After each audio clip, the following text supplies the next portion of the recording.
व्याख्या भगवतः प्रकाशिनी। ओम शांति शांति शांति। मेरी प्रियात्माओं, करुणा निधान भगवान की करुणा आप सभी के लिए सदैव कल्याण का सृजन करती रहे, यह मेरी आंतरिक शुभकामना। प्रभु के मंगलमय विधान से कुछ दिनों तक आप लोगों को प्रभु के पावन संदेश गीता के कुछ श्लोकों की व्याख्या सुनने को मिली। छठे अध्याय के 2 श्लोकों की व्याख्या मैंने आप लोगों को 4 दिनों में सुनाई है। मैं समझता हूं कि इससे श्रेष्ठ और कोई किसी भी ग्रंथ में आपको उपदेश प्राप्त नहीं, और इतनी सत्य और यथार्थ बात आपको कोई समझा भी नहीं सकता जितनी स्पष्ट बात भगवान ने इन श्लोकों में बताया है। उन्होंने आपको स्वावलंबी होने की सीख दी। उद्धरेत आत्मना आत्मानम न आत्मानम अवसादे। ये जो प्रभु का कथन है, ये आपको स्वावलंबी स्वाधीन होने की शिक्षा है, परावलंबी व पराधीन होने की नहीं।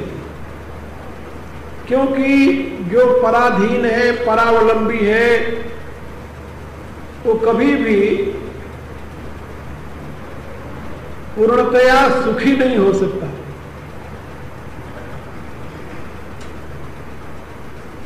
हमने बच्चेपन में,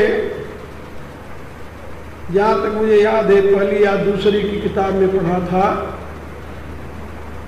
पराधीनता दुख महा सुख जग में स्वाधीन। और ये 2 लाइनें मनुस्मृति के उस श्लोक की व्याख्या मात्र है जिसमें भगवान मनु ने कहा है, सर्वम परवशम दुखम सर्वम आत्मवशम सुखम। दुनिया के जितने दुख हैं वह सब परतंत्रता में है, और जितने सुख हैं वह सब स्वतंत्रता में है। स्वतंत्र और परतंत्र, ये बहुत ही महत्व के शब्द है। जहां व्यक्ति अपनी रुचि से अपने जीवन के विकास की विधि अपनाता है, उसको स्वतंत्र कहते हैं। तंत्र माने विधि व्यवस्था। और जहां वह दूसरे के द्वारा किसी नियम, किसी विधि, किसी व्यवस्था को अपने ऊपर लादा गया समझता है, वहां पर वो परतंत्र होता है।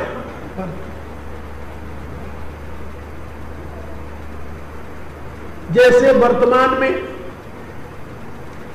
जो शासन प्रणाली इंग्लैंड में पार्लियामेंट में बैठ करके वहां के लोगों द्वारा निश्चित की जाती थी, वो चाहे आपके लिए सुखद थी या दुखद। कोई लोग ऐसा मानते हैं कि अंग्रेजों का काल ही से तो अच्छा था, लेकिन वो दूसरे के द्वारा शासन प्रणाली, यानी जीवन व्यवस्था आपको यहां पर ला दी जाती थी, आपको मजबूर किया जाता था कि आप रहो तो आप मानते थे कि हम परतंत्र हैं। परतंत्र, अपने घर में तो आप स्वतंत्र ही थे, केवल जीवन विधान दूसरे के द्वारा आपके ऊपर थोपा जाता था, इसलिए आप उसको परतंत्र कहते थे। अब भी जीवन के विधान कौन बनाता है? पार्लियामेंट में बैठ करके लोग बनाते हैं।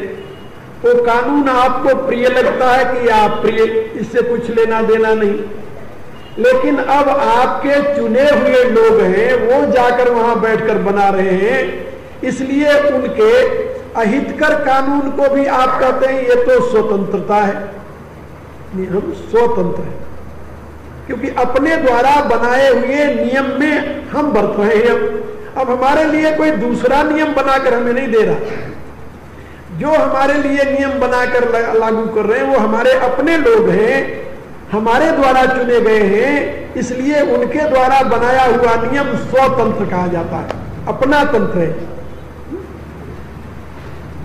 तो शास्त्रकारों ने बताया कि मनुष्य यदि स्वतंत्र हो तो वो सुखी होता है, और परतंत्र हो तो दुखी होता है। अब ये तो हुई बाहर जगत की बात, थोड़ा और इसको अंतर की तरफ ले चलिए, आपको और एक प्रकाश मिलेगा।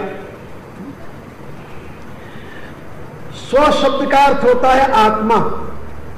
रोज मैं बताता हूं आपको, जो आपके यहां ब्रह्मचक्र, जिसे बुद्धि का स्थान कहते हैं, यहां ब्रह्मचक्र में जो चिदाकाश प्रकाशित हो रहा है, चिद घन प्रकाशित हो रहा है, चित्त तत्व प्रकाशित हो रहा है, उस चिदांश को स्व कहते हैं, स्व। और उससे प्रकाशित जो तत्व है उसको पर कहते हैं। ये पर किसे कहते हैं? प्रकृति को। और स्व कहते हैं आत्मस्वरूप पुरुष को। बात समझे? अब जब आप प्रकृति के तंत्र के अधीन हो जाते हैं तब तो आप हो जाते हैं परतंत्र, और जब आत्मा के अधीन हो जाते हैं तब आप होते हैं स्वतंत्र। प्रकृति के राज्य में रहते हैं तब आप परतंत्र होते हैं, और उसी परतंत्रता से मुक्ति दिलाने के लिए उपनिषदों में यह बात बताई गई कि तुम प्रकृति के प्रभाव से अपने आप को अलग कर लो। फिर क्या होगा? तो कहा, जिसने प्रकृति के प्रभाव से अपने को अलग कर लिया है, स आत्मनोति स्वराज्यम, वह तो स्वराज्य को प्राप्त कर लेता है, स्वराज्य। अब आप ये देखिए कि आप स्वराज्य में रह रहे हैं या परराज्य में रह रहे हैं? आप प्रकृति के अधीन हैं या प्रकृति आपके अधीन है? ये आपको देखना पड़ेगा। ये सबके लिए एक कानून लागू नहीं हो सकता। ये ऐसा नियम नहीं है जिसको कॉमन लॉ कहा जाए। हर एक व्यक्ति की अपनी स्थिति है। आप प्रकृति के अधीन हैं या प्रकृति आपके अधीन है? यदि प्रकृति आपके अधीन है तब तो आप हैं स्वतंत्र, और यदि आप प्रकृति के अधीन हैं तब आप हैं परतंत्र। और यदि परतंत्र हैं तो दुनिया की कोई शक्ति आपको सुखी नहीं बना सकती, और यदि स्वतंत्र हैं तो दुनिया की कोई शक्ति आपको दुखी भी नहीं बना सकती। ये भगवान आपको समझा रहे हैं। इसलिए भगवान ने कहा कि तुम स्वतंत्र बनो, उद्धरे आत्मना आत्मान, स्वावलंबी बनो, स्वतंत्र बनो, स्वाधीन बनो, स्वराज्य में प्रतिष्ठित हो जाओ। न आत्मानम अवसादे, अपनी आत्मा को प्रकृति के नीचे दबाओ मत। कहां दबाना है? प्रकृति के नीचे। प्रकृति के पदार्थों के नीचे जब अपने आप को दबा देते हैं, ये दुनिया का सारा वैभव प्रकृति का पदार्थ ही तो है। एक संत कहा करते थे, एक आचार्य हुए हैं हमारे भारत में, उन्होंने कहा कि देखिए, परमात्मा की सृष्टि का नाम जगत है। जगत, गच्छति इति जगत, जो प्रतिपल बदल रही है परमात्मा की सृष्टि, इसको जगत कहते हैं। और इस परमात्मा की सृष्टि में जो तूने अपनी सृष्टि बना ली है उसको संसार कहते हैं। संसार तो परमात्मा की सृष्टि जो जगत है वो तो आनंदमय है, आनंदमय, वो तुम्हारे लिए परम उपयोगी है, उसके बिना तुम्हारा जीवन रह ही नहीं सकता। और परमात्मा की सृष्टि में जो तूने अपनी सृष्टि बनाई है वो संसार, वो दुख रूप है। तुम्हें जो दुख मिल रहा है वो परमात्मा की सृष्टि से नहीं मिल रहा, अपनी सृष्टि से मिल रहा है। परमात्मा की सृष्टि दुख में हेतु नहीं है। कहा दुख में हेतु कौन है? कहा अपनी सृष्टि। कल्पना कीजिए, भूचाल आया, जापान में आया, वो तो बहुत दूर की बात है, तो दूसरा देश हो जाता है।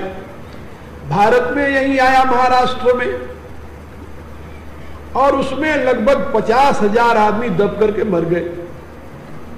एक भी आंसू गिरा आपको कभी? कोई पीड़ा हुई?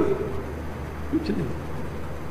हाय बड़ा दुख, बड़ा कष्ट, इतना कह दिया, वो भी मनुष्यता के नाते। लेकिन यदि अपना मकान जिसे कहते हो उसका एक कोना टूट जाए तो फिर क्या होगा?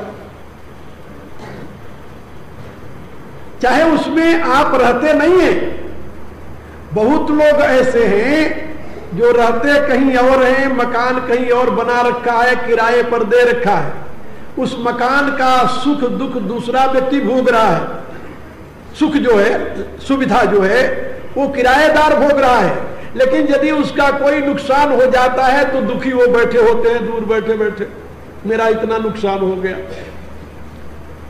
अब इसमें परमात्मा की सृष्टि ने दुख दिया या आपकी अपनी ने? जरा सोचो। परमात्मा की सृष्टि दुखद नहीं है, अपनी सृष्टि दुखद है। और अपनी सृष्टि बनाए हैं हम अपने अज्ञान से। परमात्मा ने भूमि बनाई, उस पर हमने लकीर लगा करके अपना अलग टुकड़ा स्वीकार कर लिया, और उस टुकड़े के लिए हम मरते हैं, जीते हैं। और जिस टुकड़े के लिए हम मरते हैं उस टुकड़े को अब तक पता नहीं, जब से सृष्टि चली है, कितनों ने अपना माना होगा, कितनों ने अपना माना होगा, पता है? कुछ पता नहीं। और जो अपना मानते थे वो चले गए, और हम अपना मानते हैं, सोचते हम तो कभी नहीं जाएंगे, हम तो यही रहेंगे। युधिष्ठिर से यक्ष ने पूछा, किमाश्चर्यम, इस संसार में सबसे बड़ा आश्चर्य क्या है? तो युधिष्ठिर ने उत्तर दिया कि अहन अहन भूतानि गच्छन्ति जमालयम।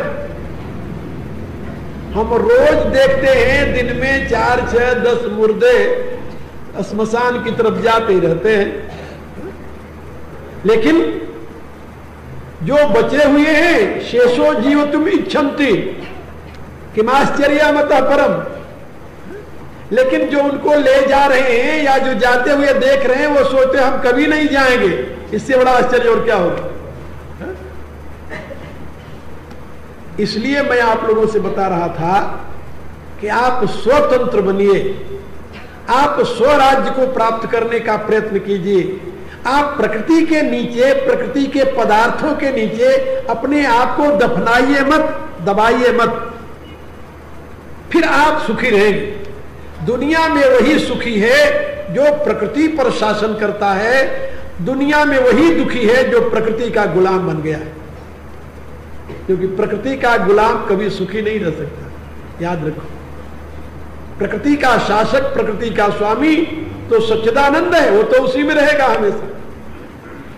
इसी रहस्य को समझाते हुए भगवान कहते हैं कि जिसने प्रकृति के ऊपर विजय प्राप्त कर ली उसको क्या कहते हैं? उसको कहते हैं विजितात्मा। वह विजितात्मा है, विजेता है। गीता के 6ठे अध्याय के जिन 2 श्लोकों की व्याख्या मैंने आप लोगों को सुनाई है, उसमें पहला श्लोक उद्धरेत आत्मना आत्मानम न आत्मानम अवसादेत आत्मनो बंधुरात्मैव ऋतुरात्मन।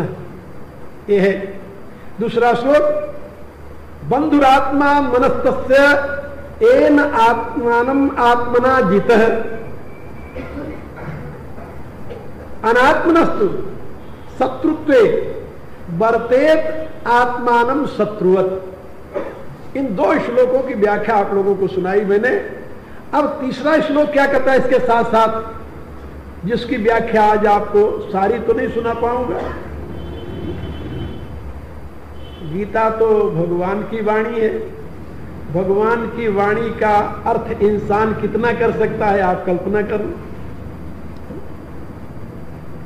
अब तक गीता पर कई 100 व्याख्याएं लिखी गई और सब व्याख्या एक दूसरे से भिन्न है। 500 व्याख्याएं तो उपलब्ध हैं और दुनिया के सभी भाषाओं में उस पर व्याख्या लिखी गई है। इतनी व्याख्याएं होते हुए भी वर्तमान के जो समझदार लोग हैं वो सोचते हैं कि ये व्याख्याएं अभी पूरी नहीं है। आजकल मैं गीता पर भाष्य लिख रहा हूं, पूरी गीता, और उसका नाम है धर्म विज्ञान भाष्य। हो सकता है थोड़े दिनों में आप लोगों को उपलब्ध हो जाए, छप रही है आजकल। और मेरा अनुमान है कि सारी गीता पर लगभग 3000 या 4000 पृष्ठ लिखे जाएंगे। अभी 2 अध्यायों की व्याख्या जो प्रकाशित हो रही है, ये ब्रह्मऋता ही प्रकाशित कर रही है उसे, वो 500 पेज की है, पहला अध्याय और दूसरा अध्याय। धर्म विज्ञान भाष्य का प्रयोजन ये है कि इस समय वैज्ञानिक युग में विज्ञान के प्रकाश में जो धर्म अपने आप को प्रतिष्ठित कर सकेगा वही रहेगा, जो मान्यता पर अवलंबित है वो नहीं रह पाएगा। आज नहीं तो कल वो खत्म हो जाएगा। इसलिए वर्तमान के विज्ञान के परिप्रेक्ष्य में, विज्ञान के संदर्भ में, विज्ञान के प्रकाश में गीता जिस धर्म की व्याख्या करती है उसका क्या स्वरूप है ये उस भाष्य में समझाया जा रहा है। और विशेष करके धर्म और विज्ञान का साथ साथ उसमें समन्वय किया जाता है। धर्म की क्या धारणा है और विज्ञान इस विषय में क्या कहता है, तो इस ढंग से उसकी व्याख्या हो रही है। और मैंने 2 बार तो पूरी व्याख्या कर चुका हूं उसकी, लेकिन अब वो लेखबद्ध होने में अभी समय लगेगा। तो 2 अध्याय उसके छप रहे हैं और भी कई अध्याय पहले से छपे हैं, 7वां, 3रा, ऐसे यहाँ उपलब्ध भी होंगे, आप लोगों को पढ़े भी होंगे बहुत लोग उसमें। तो मेरी इसमें ऐसी राय है कि मनुष्य को भगवान के द्वारा दिए गए उपदेश का चिंतन मनन करते हुए उसके अनुसार जीवन बनाना चाहिए। जीवन यदि वैसा बना लोगे तो दुनिया में दुख का दर्शन आपको नहीं होगा, ये बात याद रखें। अब भगवान आगे क्या समझा रहे हैं कि भाई जिसने अपनी आत्मा को माने मन को नहीं जीता है उसका मन ही उसके लिए शत्रु के समान बरतता है? शत्रु के समान बरतता है। आप लोग तो जानते हो ना, आपका मन आपके काबू में नहीं, और मन में जो आया आप बोल दिए, दूसरे ने सुना आपको बुरा लगा, अब बुरा लगा उसको तो आपके ऊपर टूट पड़ा वो, तो बोले तो आप मनमानी है? अब संत क्या कहते हैं जानते हो? रहीम खान खाना, रहीमन जिह्वा बावरी, कही गई सर्ग पताल, अपना कहीं भीतर गई जूता खाए कपाल। बोल तो दिए आप बिना सोचे समझे, वो बोल करके जिह्वा तो अंदर चली गई, वो तो मुंह में बंद और सर के ऊपर। तो मेरे कहने के प्राय कि मनमानी जो काम आप करते हैं वो आपके लिए दुख का हेतु बनता है। और कल मैंने बताया था कि शत्रु शब्द का अर्थ होता है जो सम्यक प्रकार से माने सब तरह से आपको त्रास दे। त्रास माने पीड़ा, उसे शत्रु कहते हैं। तो वो आपको, आपका मन ही आपके लिए शत्रु बनता है। दुनिया में कोई शत्रु नहीं है, याद रखो। दुनिया में कोई किसी का शत्रु नहीं है, केवल व्यक्ति का मन उसका शत्रु बन जाता है और व्यक्ति का मन ही उसका मित्र बना रहता है। यदि आपका मन जीता हुआ है तो दुनिया आपके लिए मित्र है। वेद की घोषणा है, सर्वा आसा मम मित्रा भवन्तु। ऋषि प्रार्थना करता है, हे परमेश्वर ये सारी दिशाएं मेरे लिए मित्रवत हो जाएं। मित्र जानते किसे कहते हैं? मृत्यु से जो त्राण कर ले, जो मृत्यु माने दुख से आपको बचा ले, त्राण माने रक्षा कर ले। तो जो मृत्यु से रक्षा कर ले वो मित्र होता है। और ऋषि कहता है कि सारी दिशाएं हमारे लिए मित्र हो जाएं। और यदि आपका मन जीता हुआ नहीं है तो वो शत्रु हो गया। सम्यक प्रकारेण, हर एक प्रकार से, चारों तरफ से आप केवल त्रास देने में ही निरत रहेगा और कुछ नहीं। आप अपने मन से ही त्रस्त होते हैं, उसी से संतप्त होते हैं, उसी से दुखी होते हैं। दूसरा तो केवल निमित्त बन जाता है, ये बात याद रखो।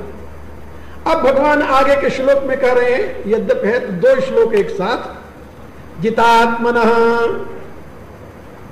वही जितात्मनः प्रशांतस्य परमात्मा समाहितः शीतोष्ण सुख दुखेषु तथा मानापमानयो ज्ञान विज्ञान तृप्तात्मा कूटस्थो विजितेन्द्रियः युक्त इति उच्यते योगी समलोष्टास्म कांचन। ये दो श्लोक एक दूसरे से जुड़े हुए हैं।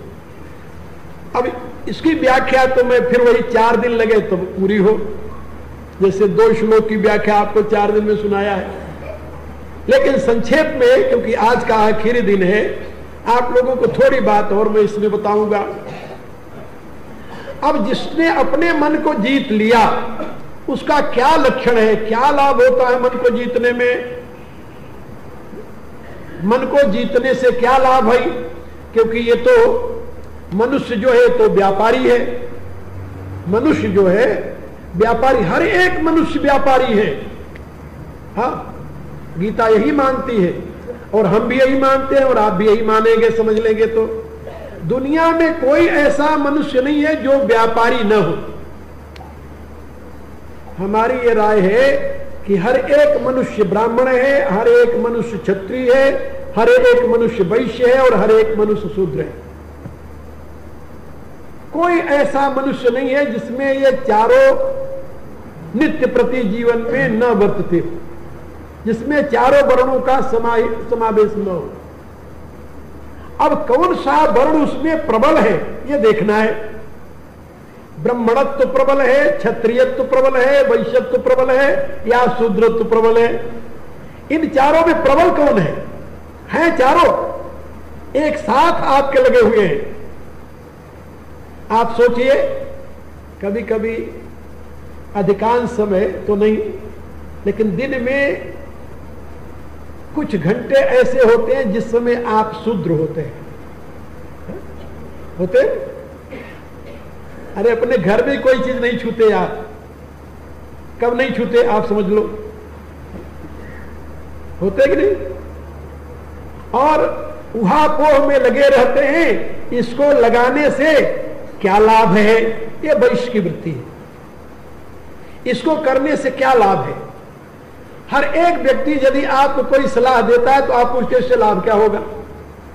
ये लाभ की जो चिंतन है, लाभ की जो चिंता है, ये वैश्य वृत्ति है। और ये नहीं कि अमुक व्यक्ति नहीं करता, सब व्यक्ति करते हैं। किसी तपस्वी से कहो तुम ये तपस्या करो, पूछेगा क्या मिलेगा इससे? अरे वो चाहे मिलने के लिए परमात्मा ही क्यों लो, ये बात छोड़ो। लेकिन लाभ हर एक व्यक्ति सोचता है, लाभ क्या है? और हर एक व्यक्ति क्षत्रिय है, क्योंकि बिना क्षत्रिय बने उसमें साहस नहीं आएगा और बिना साहस से कोई कर्म नहीं कर सकता हो। साहस रहित होकर क्या करेगा? कुछ नहीं करेगा। साहस और हर एक व्यक्ति ब्राह्मण है, क्योंकि बुद्धि तो सबके पास परमात्मा ने दी है और आत्मा सबकी बुद्धि को प्रकाशित करता है। इसलिए अब जहां पर ब्राह्मणत्व की प्रधानता है, विवेक की प्रधानता है, उसको ब्राह्मण घोषित कर दिया। जिसमें साहस की, शौर्य की, दूसरे पर दया और पररक्षण की भावना है, उसको क्षत्रिय घोषित कर दिया। जिसमें ये दोनों गुण दब गए हैं, केवल क्या मिलेगा, क्या लाभ होगा, इसी की प्रधानता है, उसको वैश्य घोषित कर दिया। और जिसमें ये तीनों बात नहीं है, केवल शरीर से मेहनत किया, रोटी खाया, सो गया, उसको शूद्र घोषित कर दिया। ये जो वर्ण व्यवस्था बनी हमारे यहां, भगवान ने कहा गीता के 4थे अध्याय में, चातुर्वर्ण्यम्या सृष्टम गुण कर्म विभाग से, ये उनके गुण कर्मानुसार ऐसा विभाग बना दिया गया और वो संस्कार रूप से आगे बढ़ने लगा, चलता आया। तो मैं आपको ये बता रहा था कि हर एक मनुष्य स्वयं में वैश्य है और वो हर एक काम लाभ की दृष्टि से करता है।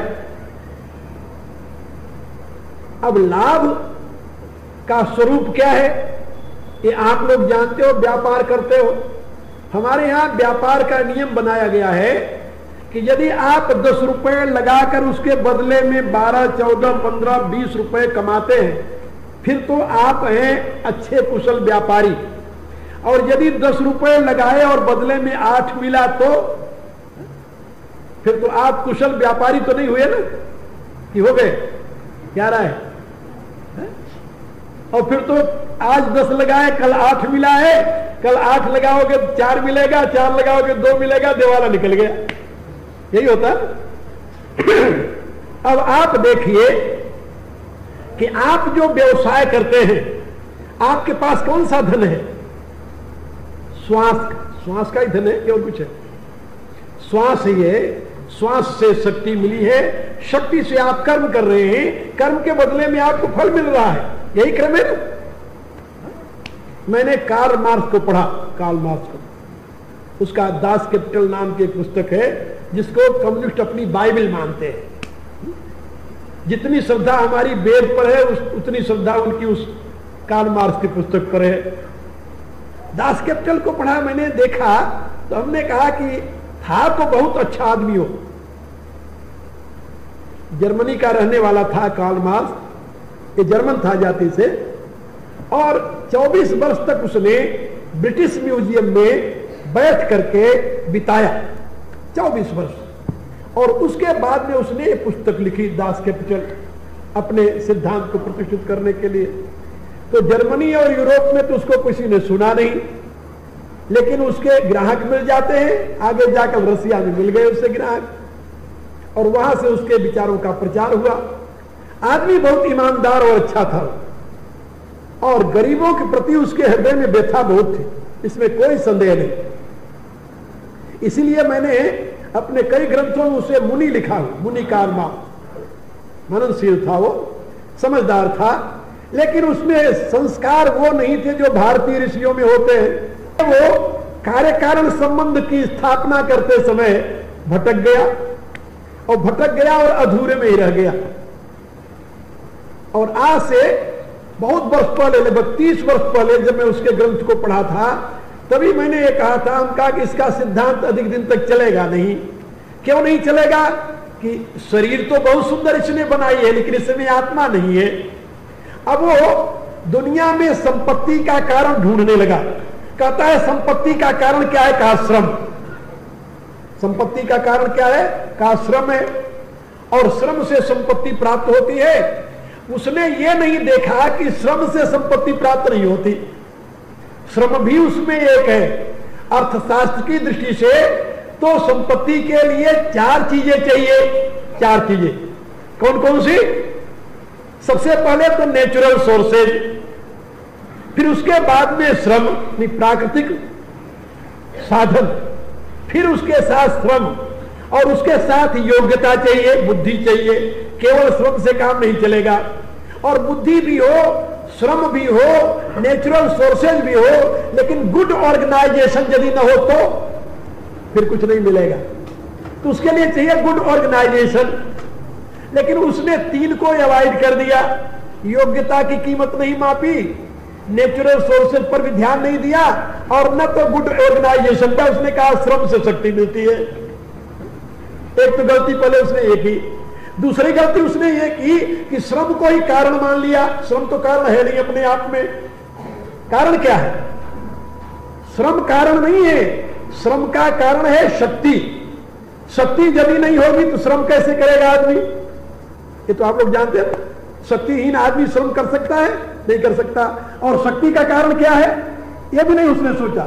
शक्ति का कारण है श्वास। ये जो श्वास आपकी आ जा रही है, ये शक्ति का कारण है। और श्वास का कारण क्या है? यदि इस ढंग से वो थ्योरी ऑफ पोजीशन की तरफ आगे बढ़ा होता तो वही पहुंच जाता जहां भारतीय ऋषि पहुंचते हैं, लेकिन वो आगे गया ही नहीं। अब आप देखिए, श्रम में हेतु है शक्ति, शक्ति में हेतु है श्वास। जब आप कोई वस्तु उठाना चाहते हैं तो श्वास रोक करके उठाते हैं। यदि श्वास आपका बाहर निकलता रहे तो आप उठा नहीं सकते उसे। इसलिए शक्ति का स्रोत श्वास है। और श्वास का मूल हेतु क्या है? चेतन। जो इस शरीर को प्रकाशित कर रहा है। किसी भी गर्भ के वैज्ञानिक से पूछिए तो वो बताएगा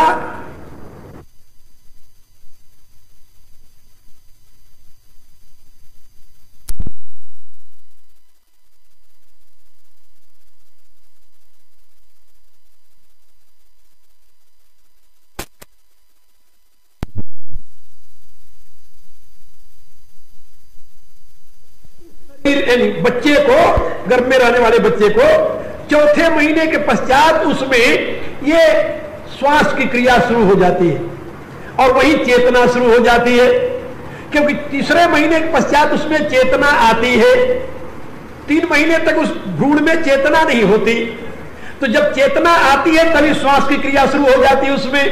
तो श्वास का आधार चेतन है। ये बात समझे? इसलिए जब तक श्वास चलता है आदमी देखता नहीं, बोलता नहीं, सुनता नहीं, आंख नहीं खोलता।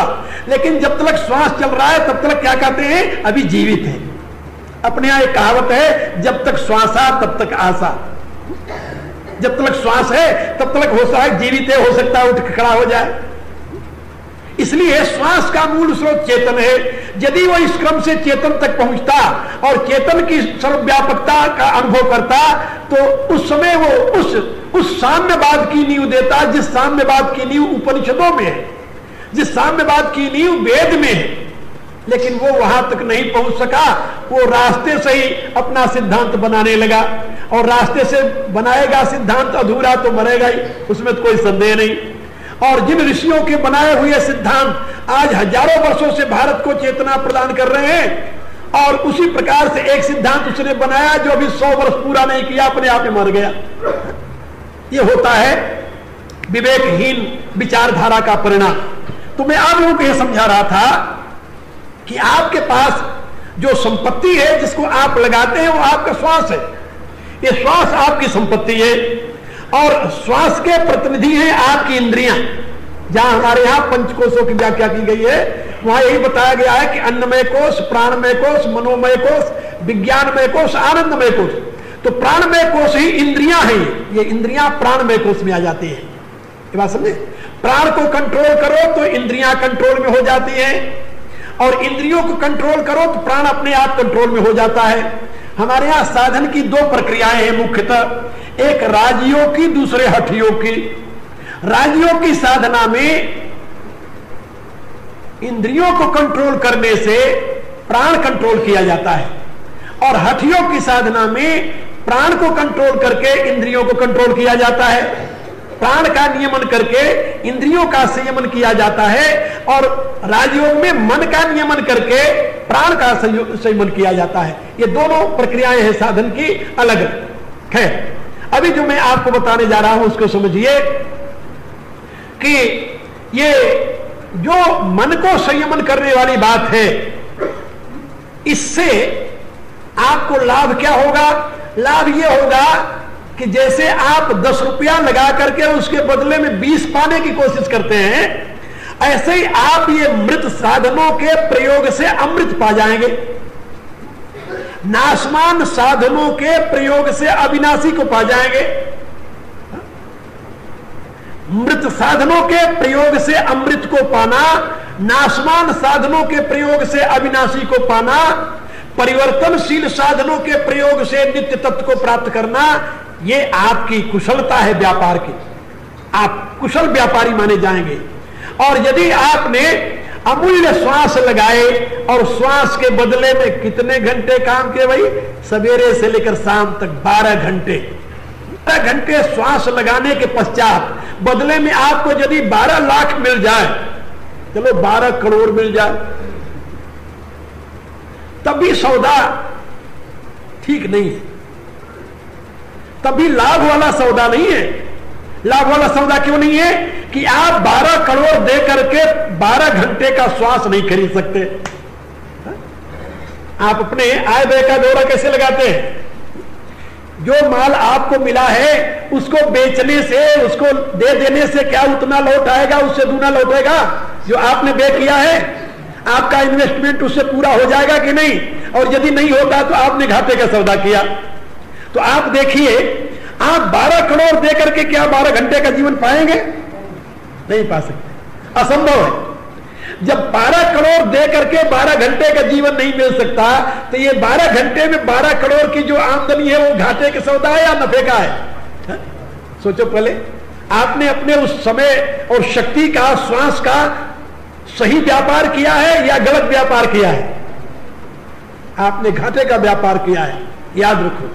भगवान कहते हैं यही तो तुम्हारी भूल है, यही तुम भूल जाते हो कि जो तुम्हारे पास है साधन, उस साधन के द्वारा उससे अमूल्य पदार्थ प्राप्त करने के तुम अधिकारी हो, लेकिन उसको नाशवान पदार्थों में लगा करके नष्ट कर देते हो। तुलसीदास जी ने क्या बताया? नर तनु पाई विषय मन देही, पलटि सुधाते सठ विष लेही, ताही कबहु भल कहई कि कोई, गुंजा गहई परसमणि खोई। कहा कि इस मनुष्य शरीर को पा करके और जन्म भर इसको विषयों में ही लगाए रखना, ये तो अमृत को उलट करके उसके बदले में विष पीने वाली बात है। उलटते क्या हो? अमृत, अपना अमूल्य आयु लगाते हो। ये अमृत में आयु है तुम्हारी, उसको लगा करके बदले में तुम्हें विष मिलता है जो तुम्हें विनाश के सिवा और कुछ नहीं देता। और दूसरी बात, गुंजा आप जानते हो, घुंगची कहते हैं, रत्ती जिसे कहते हैं, लाल लाल एक फल होता है। कोई पारसमणि देकर वो लाल लाल फल लेता है क्या? कहा नहीं। तुलसीदास जी ने तो और एक उपमा दी, कांच किरीच बदले तेही, करते डारी परसमणि देही। पारसमणि दे करके कांच का टुकड़ा तुम बटोर रहे हो, लेकिन नहीं। ऐसी बात यदि अपन कहें तो लोग कहेंगे महात्मा लोग तो यही कहेंगे, लेकिन अपने मतलब की बात नहीं है। हा? महात्मा लोग यही कहते हैं। कहा महात्माओं का तो यही उपदेश है, वो तो यही समझाएंगे, लेकिन अपना व्यापार तो ठीक चलता रहे, बस जो चल रहा है वही बहुत। एक सेठ आया करते थे कथा सुनने, अपने लड़के को मना कर रखा था कि भूल करके कभी नहीं जाना सत्संग में। तो एक दिन वो लड़का घर पर बैठा हुआ था, उस सेठ का दोस्त आ गया कोई, तो उसने कहा तुम्हारे पिताजी कहाँ हैं? कहा वो तो सत्संग में गए हैं। कहा जल्दी बुला लाओ, हमें बहुत जरूरी काम है। वो बेचारा बुलाने आया। वो भीड़ के अंदर सेठ जी आगे आगे बैठकर सुनते थे कथा। वो दूर से देखा कि पिताजी वहां बैठे हैं, तो कैसे जाए वहां तक, अब कैसे आवाज दे, कैसे पुकारे। सत्संग हो रहा तो वो भी बैठ गया, सुनने लगा। जब सत्संग समाप्त हुआ, सब नमस्कार करने लगे महात्मा को, इतने वो लड़का आया पास में। उसने कहा पिताजी आपको आपके दोस्त ने बुलाया है। वो देखकर घबरा गए। कहा तू यहां कैसे आया? कहा कि वो आपके दोस्त आए थे बुलाने के लिए, इसलिए मैं आपको। कहा कब आया? कहा हमें तो बहुत देर हो गई। कहा इसका अभिप्राय तूने सत्संग सुना? कहा हाँ। एक चाटा मारा उसने। महात्मा जी देख रहे थे, उन्होंने बुलाया उसे। कहा भैया क्यों मार रहे हो? कहा महाराज ये आपका व्याख्यान सुन रहा घंटे भर से। अरे कहा व्याख्यान यदि इतना बुरा है तो तू क्यों आकर सुनता है? वो कहता है महाराज बात यह है कि मैं तो पक्का खड़ा, यहाँ तो आप रातों दिन वर्षा करते रहो और औंधा करके रखता हूं, एक बूंद अंदर नहीं जाती, और ये बेचारा भी कच्चा घड़ा है, ये लड़के की बुद्धि अभी कच्ची है, एक कच्चा घड़ा है। आपकी ये व्याख्या पढ़ करके कहीं इसके अंदर चली गई तो मेरा तो सर साफ हो जाएगा। तो यहाँ लोग यही कहते हैं, महात्मा लोग तो यही कहते हैं भाई कि दुनिया का जो मूल्य है कुछ नहीं है, तो कांच का टुकड़ा है, लेकिन हम तो हीरे मोती इकट्ठा कर रहे हैं, ये कांच बता रहे हैं। है बात ठीक है आपकी अपनी जगह पर, लेकिन गीता आपको ये बताती है कि यदि आपने अपने इंद्रियों को संयमित कर लिया, जितात्मनः, यदि आपने अपने मन को जीत लिया, अपनी इंद्रियों को जीत लिया, अपने अधीन कर लिया, प्रकृति के ऊपर आपका प्रभुत्व हो गया, तब क्या होगा? प्रशांतस्य, फिर आप प्रशांत, प्रशांत माने प्रकृष्ट शांति। ऐसी शांति आपको मिलेगी जैसी शांति दुनिया में किसी को नहीं मिली। ऐसी शांति के आप भाजन बन जाएंगे। आप लोगों ने सुना होगा अपने भारत के इतिहास में, जब अलेक्जेंडर भारत के ऊपर आक्रमण करके आया तो ब्यासा नदी जो है, ब्यासा नदी इसके उस पार तक ही रहा। तो रावी नदी के अभी उस पार था, तो वहां एक महात्मा मिल गए उसे। किसी ने जाकर उसे बताया कि एक महात्मा यहां रहते हैं।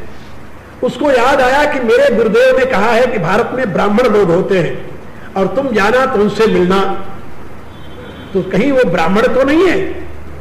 तो अलेक्जेंडर ने भेजा कि जाकर पता करो कौन है, यहां मेरे पास ले आओ। तो महात्मा बैठे हुए थे आनंद में, उन्होंने कहा मुझे क्या गरज पड़ी है, उससे कहो यदि आना हो तो आ जाए। अलेक्जेंडर स्वयं गया, वहां खड़ा रहा, उनसे बातचीत करता रहा। तो उसने कहा कि आप मुझे आशीर्वाद दीजिए, हम भारत पर विजय करने आए हैं। महात्मा हंसने लगे, अरे कहा मूर्ख, भारत इस भूमि का नाम नहीं है, भारत तो यहाँ की उस संस्कृति सभ्यता और वहां के तत्व विज्ञान का नाम है। भारत माने होता है भायामृतम भारतम, जो आत्मा में रहते हैं, ज्ञान में रहते हैं, प्रकाश में रहते हैं, वो भारत है। इस पर तुम कहां से विजय प्राप्त करोगे? यहां तो तुम मृत्यु वर्ण करने आए हो। वो बोला क्यों आया? तो उसने कहा महाराज मेरे योग्य कोई सेवा का सेवा एक, तू जरा सा बगल हो जा। यहां जहां खड़ा था, कहा जरा यहां से बगल हो जा, तू यही सेवा सबसे बड़ी है। ये सूरज की किरणें मेरे ऊपर आ रही, जरा इसको आड़ छोड़ दे तू, इतने चाहिए मुझे। जो परमात्मा की दिव्य वस्तुएं यहां उपलब्ध हो रही हैं, उससे और मूल्यवान क्या है जो तू हमें देगा? तो भारत के ऋषियों ने तत्व विज्ञान के प्रकाश में इस परम शांति का अनुभव किया है। और जिसके पास शांति रूपी धन है, आप जानते हो ना, गोधन गज धन बाज धन और रतन धन खान, जब आवे संतोष धन सब धन धूर समान। ये शांति का धन ऋषियों ने खोजा आत्म तत्व के प्रकाश में। तो उन्होंने, नहीं मैं जो आपको बता रहा था, भगवान ने यहां पर यह बात बताई, प्रशांतस्य जितात्मनः प्रशांतस्य, जिसने अपनी आत्मा को जीत लिया है, मन को जीत लिया है, इंद्रियों को जीत लिया है, वह प्रशांत परम शांति का अनुभव करता है। और प्रशांत हृदय में, प्रशांत मन से परमात्मा समाहित है। वह स्वयं को परमात्मा में ही स्थापित कर देता है। ये बात समझे? याद रखो, लोग कहते हैं परमात्मा के दर्शन नहीं हुए। परमात्मा कब मिलेगा, परमात्मा कैसे मिलेगा, परमात्मा में मन कब लगेगा? भगवान ने स्वयं यहां विधि बताई है। जितात्मनः प्रशांतस्य, तब परमात्मा समाहित है। जब तुम अपने मन को जीत लोगे और जब तुम्हारा चित्त प्रशांत हो जाएगा, तब तुम परमात्मा में अपने आप को प्रतिष्ठित कर पाओगे। परमात्मा समाहित है। परमात्मा समाहिता का अर्थ होता है परमात्मा में बुद्धि का स्थिर हो जाना। तो तुम्हारी बुद्धि परमात्मा में लग जाएगी, परमात्मा का साक्षात करने में सक्षम होगी। ये नहीं कि 10 माला फेरे तो देखे परमात्मा नहीं आया, ऐसा नहीं है। एक कवि ने लिखा, एक व्यक्ति ने सुना कि दान देने से मरने के बाद और जीते जी कभी स्वर्ग का विमान आता है, ले जाता है। तो कवि ने लिखा कि चोरी कई और निहाय की, निहाय तो आप लोग जानते होंगे ना, वो जो लोहे का टुकड़ा होता है जिस पर लोहार रख करके पीटता है, उसे निहाय कहते हैं। कभी कहता है चोरी की ने निहाय की, और दियो सुई का दान। निहाय की चोरी करके सुई का दान कर दिया, और ऊंटियां चढ़ के देखता के विमान, और फिर वो देख रहा है कि विमान तो भी आया ही नहीं, दान मैंने किया था, विमान नहीं आया। तो विमान ऐसे नहीं आता देवता, विमान के लिए भगवान स्वयं बता रहे हैं तुम्हारा मन परमात्मा में तब समाहित होगा जब ये दो अवस्थाएं तुम्हारी आ जाएंगी। जितात्मनः प्रशांतस्य परमात्मा समाहित है। जब तुम अपने मन को जीत लोगे और तुम्हारा चित्त प्रशांत हो जाएगा, तब तुम्हारी बुद्धि परमात्मा में प्रतिष्ठित हो जाएगी, परमात्मा में समाहित हो जाएगी, तब तुम्हें समाधि प्राप्त होगी। दूसरे शब्दों में परमात्मा समाहित माने तुम्हें परमात्मा में अनुरक्ति ही नहीं बल्कि परमात्मा से युक्तता अनुभव होगी, तब तुम्हें समाधि की अवस्था प्राप्त होगी। और जब समाधि का एक बार दर्शन हो जाए, फिर तुम्हारी क्या स्थिति होगी? कहा फिर तो तुम्हारे जीवन की सारी दिशा ही बदल जाएगी। फिर वहां पर जो बताया सुख दुखे समय कृत्वा तथा मानापमान योग, सुख और दुख, मान और अपमान, ये सारी जो बाधाएं हैं दुनिया में, ये सब से तुम ऊपर उठ जाओगे और तुम्हारा हृदय ज्ञान विज्ञान तृप्तात्मा, तुम्हारा हृदय ज्ञान और विज्ञान से भर जाएगा, तृप्त हो जाएगा। ज्ञान विज्ञान तृप्तात्मा कूटस्थो, और तुम कूटवत पहाड़वत स्थित हो जाओगे, तुम्हारी चंचलता सदा के लिए समाप्त हो जाएगी। कूटस्थो विजितेंद्रिय, लेकिन याद रखो विजितेंद्रिय शर्त लगी हुई है। इंद्रियों को जीत लो, इंद्रियों के पीछे मत दौड़ो। तुलसीदास जी ने एक बड़ी सुंदर उपमा दी है। वो कहते हैं जब मनुष्य का मुंह सूरज की तरफ रहता है और सूरज की तरफ चलता है तो परछाई उसके पीछे पीछे चलती है, ये तो देखा होगा ना। और यदि तुम सूरज की तरफ पीठ कर लो तो वही परछाई तुम्हारे आगे आगे दौड़ेगी। कहा यह संसार का वैभव जो है ये परछाई है, परछाई के समान है। माया है ना, माया परमात्मा की छाया का नाम है। तो यदि तुम परमात्मा की तरफ मुंह करोगे तो ये माया रूपी छाया तुम्हारे पीछे पीछे दौड़ेगी, और यदि तुम छाया की तरफ मुंह करोगे, परमात्मा की तरफ पीठ करोगे, तुम उसको पकड़ नहीं पाओगे, तुम्हारे आगे आगे दौड़ती जाएगी। सारी जिंदगी उसको पकड़ने की चाह में ही खत्म हो जाएगी। इसलिए भगवान का दिया हुआ यह निर्देश अपने जीवन में उतारने की कोशिश करो। जितात्मनः प्रशांतस्य परमात्मा समाहित, शीतोष्ण सुख दुखेषु तथा मानापमानयो। शीत उष्ण सुख दुख मान अपमान, ये सारी जो संसार की परिस्थितियां हैं इनमें स्वयं को सम रखने की कोशिश करो। मान किसका होता है जानते हो? सतोगुण का। और अपमान किसका होता है? रजोगुण और तमोगुण का। वही व्यक्ति एक है, उसी का कहीं मान होता है कहीं अपमान होता है। व्यक्ति एक है, कहीं तो मान होता है उसका और कहीं अपमान होता है। जहां सतोगुण का प्रकाश होता है वहां मान होता है, जहां रजोगुण और तमोगुण आ गया वहां अपमान होने लगता है। व्यक्ति तो ही होता है। आप गए, आदर गए, नैनन गए स्नेह, ये तीनों तो वहीं गए जब वही कहे कछु दे। जहां आपकी चाह प्रकट हुई, कामना प्रकट हुई, वहां लोग कहेंगे अरे जान दो, ये तो बड़ा लोभी आदमी है, बड़ा लालची आदमी है। और जब आपको किसी से कुछ नहीं चाहिए तो लोग कहते हैं तो बड़े त्यागी आदमी है। तो भारत में आज भी सम्मान त्यागी की है, रागी की नहीं है। आज भी एक महारागी व्यक्ति भी रागी की इज्जत नहीं करता, रागी का सम्मान नहीं करता। वो भी त्यागी की महिमा स्वीकार करता है, स्वयं रागी, लेकिन महिमा स्वीकार करता है त्यागी की।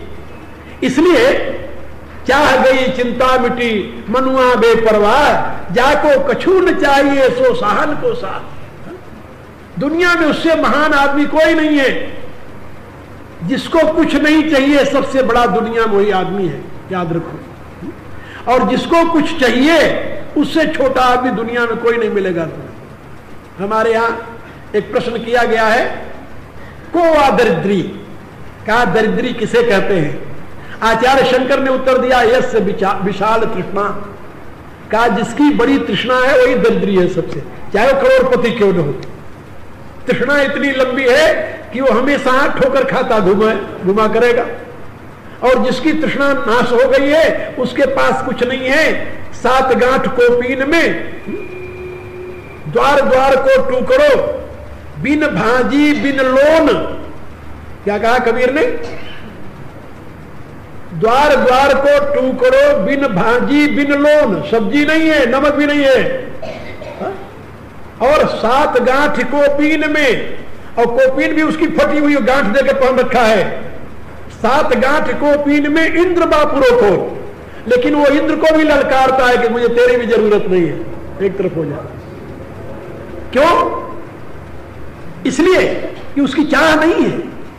तो जहां चाह है, हम ये नहीं कहते तुम बिल्कुल चाह रहित हो जाओ, हो ही नहीं सकते, लेकिन चाह को कम तो कर सकते हो। प्रकृति के गुलाम तो मत बनो। यदि प्रकृति के स्वामी नहीं बन सकते तो गुलाम भी मत बनो, उसके प्रति सरेंडर तो मत हो जाओ। यदि तुम ऐसा करते हो तो जीवन तुम्हारा रसमय हो जाएगा, आनंदमय हो जाएगा। जितात्मनः प्रशांतस्य परमात्मा समाहित शीतोष्ण सुख दुखेशु। शीत और उष्ण, ये गर्मी सर्दी के लिए नहीं कहा। शीत और उष्ण जानते हो किसे कहते हैं? शीत माने होता है वह स्थिति जो दुखद है, उष्ण माने वह होता है जो सुखद है, जिसको वार्म कहते हैं। कोल्ड और वार्म, अंग्रेजी बड़ा सुंदर शब्द है इसके लिए, कोल्ड एंड वार्म, बड़ा वार्म है। He is very warm person, यानी हमेशा प्रसन्न रहता है। किसी को देखता आइए जी, बैठिए जी, विराजिए जी, ये वार्मनेस का लक्षण है उसके। अब इस प्रकार का जो व्यक्ति है उसको कहते हैं ये उष्ण व्यक्ति है। और कोल्ड व्यक्ति है, जब कोई आया तो मुंह बंद गया उसका, अंग्रेजी काठा बनकर नीचे सर कर लिया। क्या हुआ भाई तुम्हें? वो सोचता है जो कुछ खिला देगा, ये बता गई। ऐसे को कोल्ड व्यक्ति कहते हैं। तो ये है शीतोष्ण दुख सुखेशु, शीत और उष्ण, सुख और दुख, ये दोनों। इसी प्रकार से तथा मानापमान यो, मान और अपमान। अब इन सबको समान रूप से देखने का अभ्यास करेगा वो व्यक्ति जो जितात्मा होगा, जो प्रशांत होगा अंदर से। और इसके साथ ही ज्ञान विज्ञान तृप्तात्मा, ऐसे व्यक्ति के अंतःकरण में ज्ञान और विज्ञान का स्वतः प्रकाश होता है, स्वतः उदय हो जाता है। ज्ञान विज्ञान तृप्तात्मा कूटस्थो अचल है, विजितेंद्रिय। और इस अवस्था में पहुंचा हुआ व्यक्ति जो है युक्त इति उच्यते योगी, उसको योगी कहते हैं। वह युक्त है, परमात्मा से जुड़ा हुआ है। युक्त इति उच्यते योगी, समलोष्टास्म कांचना, उसके लिए पत्थर, मिट्टी और सोना एक सा है, तीनों की एक सी कीमत है। इनमें किसी को महान और किसी को तुच्छ नहीं देखता हो, क्योंकि वो तत्व बैठता है, तत्वज्ञ भगवान कहते हैं, उसे योगी कहते हैं। और मनुष्य मात्र के लिए भगवान का निर्देश है कि तुम योगी बन जाओ। बिना योगी बने जीवन तुम्हारा सार्थक नहीं होगा। गीता की भाषा में जीवन के 2 ही रूप हैं, या योगी या भोगी। तो भोगी बनोगे तो रोगी बन करके दुखी होगे, योगी बनोगे तो सच्चिदानंद का अनुभव करके सुखी हो जाओगे। यह गीता का संदेश है। मैंने 5 दिनों में आप लोगों को 2-3 श्लोकों की व्याख्या थोड़ी समझाई है। मुझे विश्वास है कि इस पर आप लोग मनन करेंगे, चिंतन करेंगे। जो लोग इन व्याख्याओं को सुनने के लिए नहीं पहुंच सके हैं, जितनी बातें आप लोगों ने सुनी है उनको सुनाइए। मेरा उद्देश्य है कि गीतोक्त धर्म का प्रचार हो, और यदि गीतोक्त धर्म का प्रचार होगा देश में, विश्व में, मानव समाज में, तो मानव बहुत कुछ राहत की श्वास ले सकता है। क्योंकि इससे उत्तम सीख और मुझे किसी ग्रंथ में नहीं मिली। बहुत ग्रंथ पढ़े हैं और बहुत दुनिया घूमी है। वर्तमान के वैज्ञानिक उपलब्धियों को भी खूब पढ़ा है मैंने। 1-2 वर्ष नहीं, मैंने 20 वर्ष बिताए हैं यूरोप और अमेरिका के देशों में। लेकिन मेरी ये राय है कि गीता का यदि यथार्थ ज्ञान मनुष्य को प्राप्त हो जाए और मनुष्य उसका अनुकरण करने लगे तो देव दुर्लभ सुख का अनुभव करता हुआ अंत में मोक्ष पद का अधिकारी हो जाएगा। गीता का अनुयायी दरिद्री नहीं होगा, याद रखना। गीता ये नहीं कहती कि तुम युद्ध से भगो, गीता कहती है तुम युद्ध करो। देखा है ना, गीता उपदेश से पहले अर्जुन युद्ध से अलग हो रहा था और गीता सुनने के पश्चात अर्जुन ने क्या किया? युद्ध किया, विजय पाई। तो गीता आपको हारने का रास्ता नहीं बताती, पलायनवाद नहीं सिखाती, आपको संघर्ष का मार्ग बताती है और उसमें विजयी होने की कला सिखाती है। गीता का ये वैशिष्ट्य है।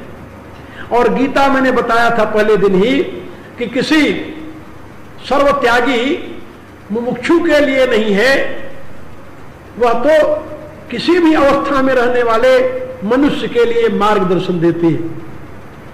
गीता का जिज्ञासु जो है वह रथारूढ़ योद्धा है, वह भिक्षु नहीं है। इसलिए गीता की इस महानता को आप लोग समझिए, अपने जीवन में धारण करने की कोशिश कीजिए और जितनी बातें आप लोगों ने सुनी है उसको ग्रहण करके दूसरों को सुनाइए। विचारों का प्रचार होगा तो समाज परिवर्तित होगा। समाज के परिवर्तन के लिए विचार परिवर्तन परम आवश्यक है और विचार परिवर्तन में 2 ही चीजें काम आती हैं, सत्संग और साहित्य। अच्छे साहित्य पढ़ करके विचार परिवर्तित होते हैं और अच्छी बातें सुनकर विचार परिवर्तित होते हैं। तीसरा तो कोई साधन है नहीं, 2 ही साधन है, सत्संग और साहित्य।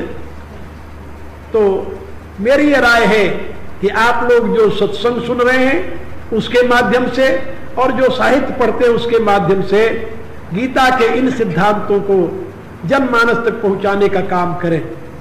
जहां आप जाएं वहां लोगों से चर्चा करें और लोगों में इस प्रकार की विचारधारा को पहुंचाने की कोशिश करें।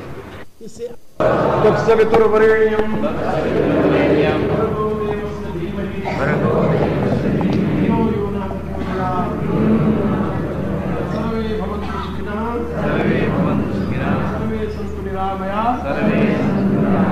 सर्वे भद्राणि पश्यन्तु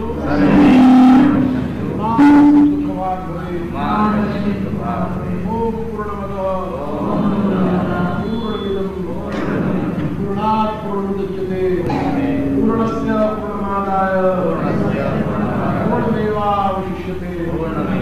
ओम शांति शांति। जम्मू के आगे वहां से आकर फिर बनारस जाना है। आजकल हमारे भारत में एक बहुत बड़ा संगठन खड़ा हो रहा है, अखिल भारतीय संत समिति का। संत समिति भारत की, इसमें पूरे भारत के करीब 10,000 विद्वान महात्मा इकट्ठा हो रहे हैं, पूरे भारत।